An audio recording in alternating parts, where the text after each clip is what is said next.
કાંકરેજ તાલુકામાં સેવા સેતુ કાર્યક્રમોનું આયોજન, શાળાઓને સુવિધા આપવા સૂચના. બનાસકાંઠા જિલ્લાના કાંકરેજ તાલુકામાં તાલુકા કક્ષા સેવા સેતુ કાર્યક્રમોના આયોજનને લઈ તાલુકા પ્રાથમિક શિક્ષણ અધિકારી કચેરી દ્વારા સૂચના આપવામાં આવી છે. મામલેદાર શ્રી કાંકરેજના અધ્યક્ષસ્થાને મળેલ બેઠકના અનુસંધાને તાલુકાની વિવિધ શાળાઓ ખાતે સેવા સેતુ કાર્યક્રમ યોજાશે.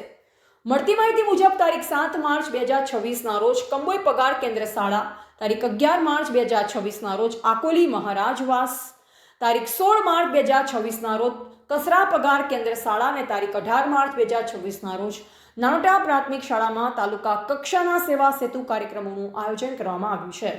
આ કાર્યક્રમ સફળ બનાવવા માટે સંબંધિત શાળાના આચાર્યોને સ્થળ સુવિધા, જરૂરી વ્યવસ્થા તેમજ સહયોગ પૂરો પાડવા સૂચના આપવામાં આવી છે. સાથે જ કાર્યક્રમ પૂર્ણ ન થાય ત્યાં સુધી જરૂરી સ્ટાફ સાથે હાજર રહેવા પણ જણાવવામાં આવ્યું. ગામના આગેવાન તેમજ સરપંચ અને સ્કૂલના શિક્ષક મિત્રો હાજર રહ્યા. ધ ગુજરાત લાઈવ ન્યૂઝ સાથે ચેહરસિંહ દેવ, કંબોઈ, કાંકરેજ.